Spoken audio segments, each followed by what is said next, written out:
Yan na guys ang pinakuluan na bawang, lemon, sibuyas,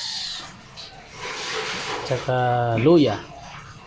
Yan, pinakuluan ko lang yan guys ng 6 minutes. Tapos mamaya gagamitan ko yan, sasalain ko yan diretso sa may mug.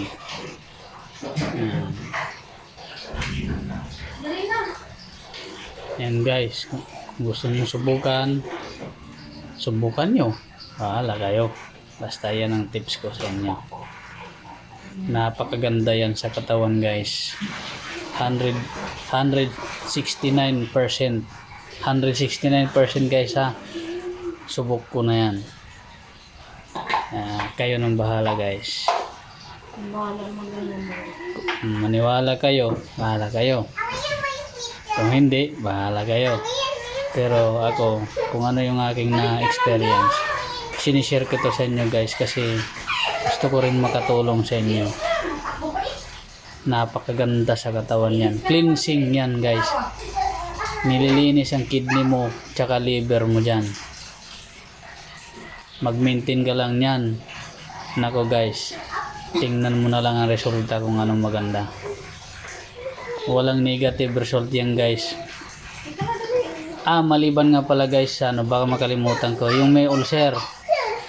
Yung may ulcer guys, hindi ka pwedeng direktang uminom nito. Mag-message ka sa akin, ibibigay akong tips sa iyo bago ka uminom ng ganito. Kasi pag may ulcer ka, delikado yan.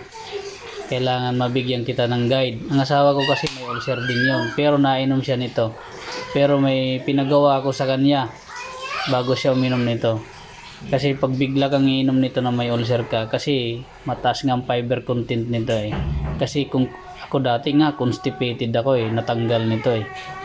Talagang pati intestinal mo lilinisin yan. Kaya kung ikaw ay may ulcer, huwag ka basta iinom nito. Mag-message ka lang sa akin at mag-PM. Iga-guide kita bago ka uminom ng ganito. See you guys. Bye bye.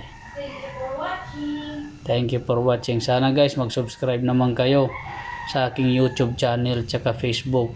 At tsaka i-click niyo na rin yung button sa taas para ma-update po kayo lahat ng aking mga vlog. Thank you guys. Suportahan niyo naman po ako. Thank you so much guys. Bye bye.